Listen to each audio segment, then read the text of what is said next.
Hello friends, welcome to I exam B. I am Sushil Lagade, ex manager Reserve Bank of India. और ये जो issue है कि stock market में लोग काफ़ी अच्छा कमा रहे हैं, और ये आज की बात नहीं है। मैं आपको डेटा दिखा दूंगा, पिछले 5 नहीं पिछले 10 साल से काफ़ी अच्छे रिटर्न्स, यानी कि बैंक में आपको जितना मिलता है उसका 3 गुना रिटर्न आपको स्टॉक मार्केट में विदाउट टेकिंग एनी रिस्क मिल रहा है।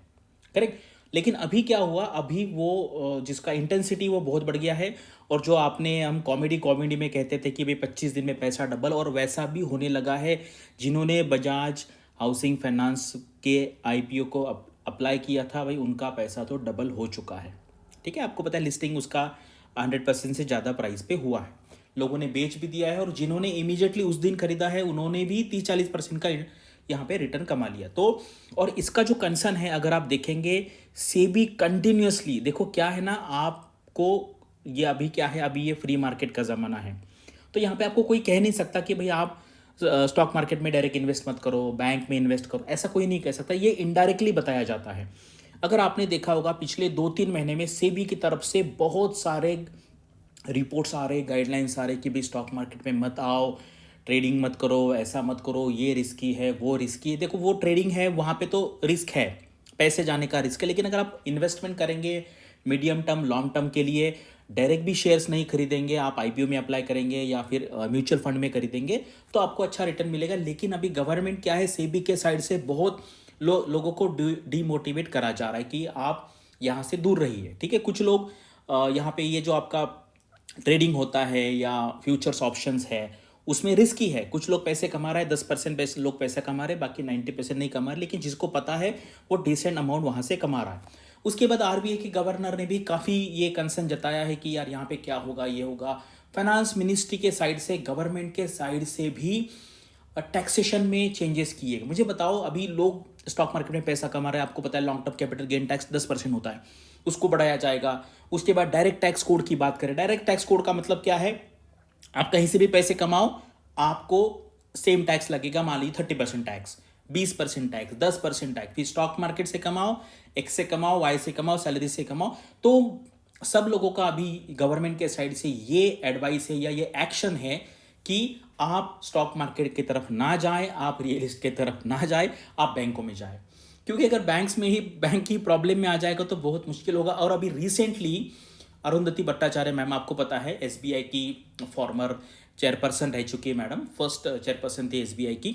और आने के बाद भी ना उनको चेयरमैन ही कहा जाता था, क्योंकि जो एक्ट बना था पहले वहाँ पे तो चेयरमैन ही कहा जाता है। ठीक है, लेकिन चेयरपर्सन बाद में कहने लगे लोग। तो इन्होंने अभी कहा है, बहुत बोल्ड स्टेटमेंट कहा है कि the era of investing in bank deposit is over in India. अभी ओवर नहीं है, धीरे धीरे धीरे धीरे कम होगा। लेकिन अभी जिसको थोड़ा बहुत भी पता है, अभी अभी मुझे पता है हमारे ड्राइवर है या जो गार्डन में काम करते हैं, जो कुक है, तो वो भी धीरे धीरे इन्वेस्ट करना चालू कर दिया। 500 रुपये, 1000 रुपये, 5000 रुपये हर महीने एसआईपी में इन्वेस्ट करते। किसी ने बोला है, सुन लिया है तो, और उनको रिटर्न भी दिख रहा है। तो लोग एफडी में क्यों इन्वेस्ट करें? करेक्ट, जहाँ पे 5, 6, 7, 8% पकड़ लीजिए। तो ये अभी यहाँ पे क्या है, अभी इसके बेसिस पे हम ये टॉपिक डिस्कस करते हैं। मुझे क्या लगता है मैं आपको बताऊंगा, आप ये ओपन डिस्कशन है। ठीक है, जैसे क्राउड फंडिंग होता है, ये क्राउड सोर्स ऑफ इंफॉर्मेशन है या ओपिनियन है। आपको जो लगता है आप यहाँ पे लिख सकते हैं। आपका बैकग्राउंड बताइए, आप बैंक में काम कर रहे हैं, आप आईटी में हैं या आप स्टूडेंट हैं, आपको क्या लगता है बताइए, हम यहाँ पे थोड़ा डिस्कस करेंगे। चलो यहाँ पे वीडियो स्टार्ट करते हैं। तो अभी देखो, ये मैंने 3 दिन पहले मैंने लिंक्डइन पे लिखा था, 3 दिन पहले। और इसके कमेंट सेक्शन में आरबीआई के जो सीजीएम लेवल के जीएम है उन्होंने भी यहाँ पे कमेंट किया है। ठीक है, और अभी 1 साल का है, 1 साल का 25% रिटर्न है। ठीक है, फिर कुछ लोग बोलेंगे नहीं भाई ये टेम्पररी है, तो हम 10 साल का भी देखेंगे। फिर यहाँ पे मैडम ने जो कहा है ये बहुत इंपॉर्टेंट है कि बैंक ट्रेजरी डिपार्टमेंट, शॉर्ट में ट्रेजरी क्या करता है कि बैंक के पास बहुत सारा पैसा है, करेक्ट, और वो पैसा अगर आप खाली रखेंगे तो उसमें नुकसान हो जाएगा। ट्रेजरी यानी कि you have to invest in government securities या बॉन्ड में इन्वेस्ट कीजिए। तो सेफ इन्वेस्टमेंट होना चाहिए, क्योंकि लोगों का पैसा है, पैसा डूबना नहीं चाहिए, लेकिन एक डिसेंट रिटर्न आना चाहिए। डिसेंट रिटर्न मतलब रिस्क फ्री रिटर्न जो होता है, जो हमारा 10 ईयर गवर्नमेंट का जो जीसेक होता है, गवर्नमेंट सिक्योरिटी करो, that is a risk free return, उससे ज़्यादा आना चाहिए। ठीक है, इसीलिए अभी जो एफडीज होंगी, एफडी क्या होती है कि बैंकों को जो मतलब एक्सपेंस होता है ना कि एफडी पे जो इंटरेस्ट देना वो एक्सपेंस है, तो बैंकों को कम रेट पे पैसा मिलता था। अभी अगर ये लोग नहीं आएंगे तो फिर बैंकों के पास क्या क्या होगा? तो जो पैसा होगा अभी क्या है, देखो टोटल अगर आप देखेंगे ये पैसा कहाँ जाएगा? आप इंडिया में कुछ भी कर लीजिए, कुछ भी बाइंग परचेस करिए, पैसा फाइनली पैसा बैंक्स में ही रहने वाला है।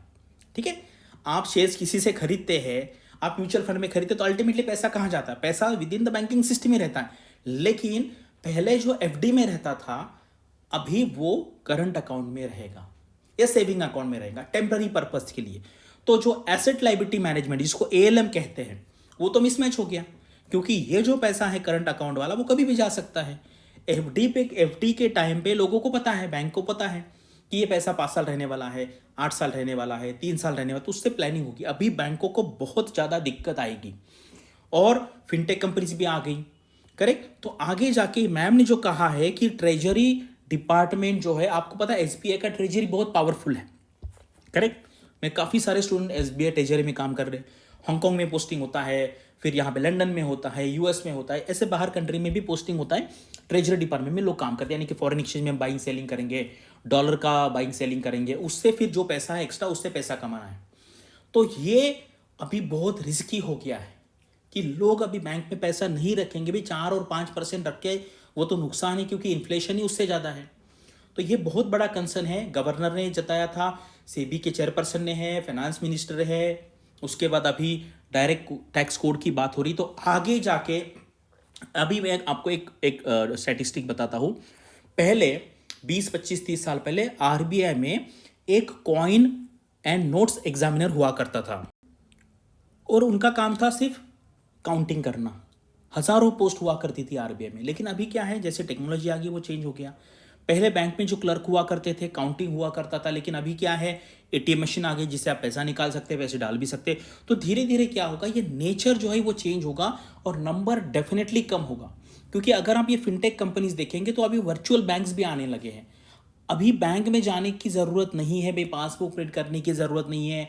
आप ट्रांजैक्शन जो करते हैं, अभी चेक इशू करना, उसके बाद आपको ट्रांसफ़र करना, ये सब बहुत सारी चीज़ें, लोन एप्लीकेशन, धीरे धीरे क्या है, जो हमारी ब्रिक एंड मॉर्टर जो ब्रांच होती है उसका प्रेजेंस धीरे धीरे धीरे कम होगा।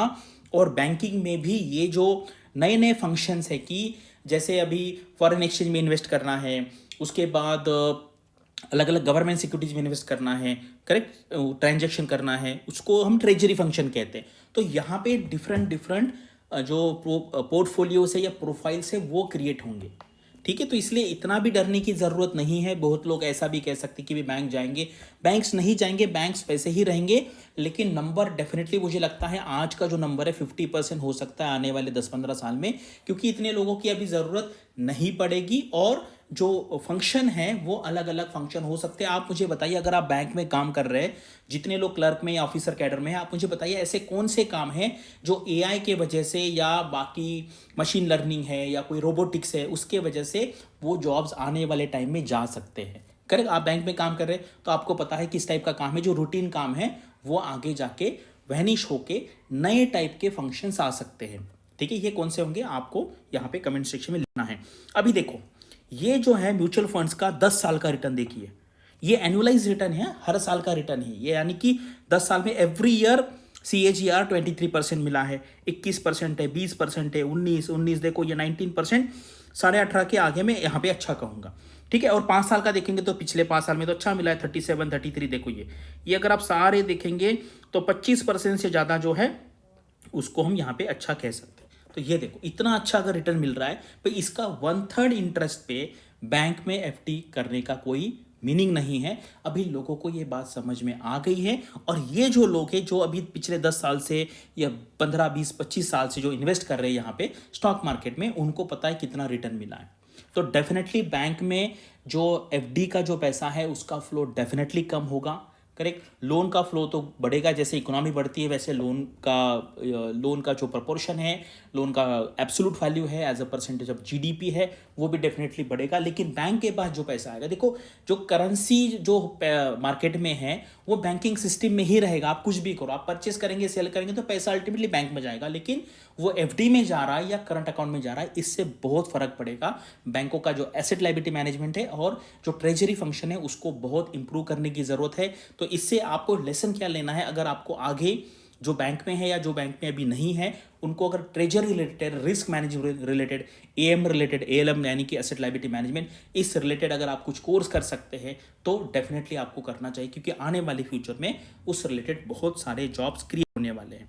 ठीक है, अभी देखो कैपिटल गेन के टैक्स के बारे में है, डायरेक्ट टैक्स है, ये सारी न्यूज़ आने लगी। तो इसका एक ही रुख है कि स्टॉक मार्केट में जो बहुत फ्लो आ रहा है, आप देखो अभी पिछले 1 साल से देखो स्टॉक मार्केट बस बढ़ता ही जा रहा है, बढ़ता ही जा रहा है, बढ़ता ही जा रहा है। और गोल्ड का भी वैसे ही है। गोल्ड का अगर इन्वेस्टमेंट देखेंगे तो वही वो एक टाइप का डेड इन्वेस्टमेंट है, लेकिन अगर रिटर्न दे रहा है तो लोग करेंगे। अभी आप देखो गवर्नमेंट ने एक्साइज ड्यूटी, इंपोर्ट ड्यूटी जो है वो कम कर दी, तो गोल्ड का जो रेट है वो आपको पता है उस टाइम पे कम हो गया था, लेकिन फिर से बढ़ने लगा। अभी वो जो उस टाइम का रेट था उसको सरपास करके आगे गोल्ड भी ऊपर चल रहा है और अभी सिल्वर भी ऊपर चल रहा है। तो लोग 4, 5, 6, 7, 8% पे क्यों सेटिस्फाई होंगे अगर उनको बाकी सारे एसेट क्लास मिल रहे हैं इन्वेस्टमेंट के लिए। ठीक है, तो आपको क्या लगता है, आपको कमेंट सेक्शन में लिखना है। मुझे क्या लगता है कि आने वाले 5-10 साल में अभी जितना नंबर है वो हाफ हो जाएगा, और जो रहेंगे, जितना नंबर रहेगा, उनका जो प्रोफाइल है, उनका जो काम करने का क्या कहता है कि डोमेन जो है वो चेंज हो जाएगा, अलग अलग टाइप का काम आ सकता है। और ट्रेजरी का, एसेट एंड लायबिलिटी मैनेजमेंट का, उसके बाद रिस्क मैनेजमेंट का जो इंपॉर्टेंस है बढ़ जाएगा। आपको उस एरिया में कुछ ना कुछ सीखने का ट्राई करना चाहिए। तो आप अगर बैंक में काम कर रहे हैं तो डेफिनेटली लिखिए कौन से टाइप के ऐसे फंक्शंस है, जैसे पैसे लेने देने का फंक्शन है, पासबुक प्रिंटिंग का फंक्शन है, करेक्ट, केवाईसी का फंक्शन है, उसके बाद जैसे डीडी का है या चेक है, बहुत सारे फंक्शंस होते हैं बैंक में। कौन से ऐसे फंक्शंस है कि आगे जाके उसमें मैनुअल इंटरवेंशन का जरूरत नहीं पड़ेगा, आपको कमेंट सेक्शन में लिखना है।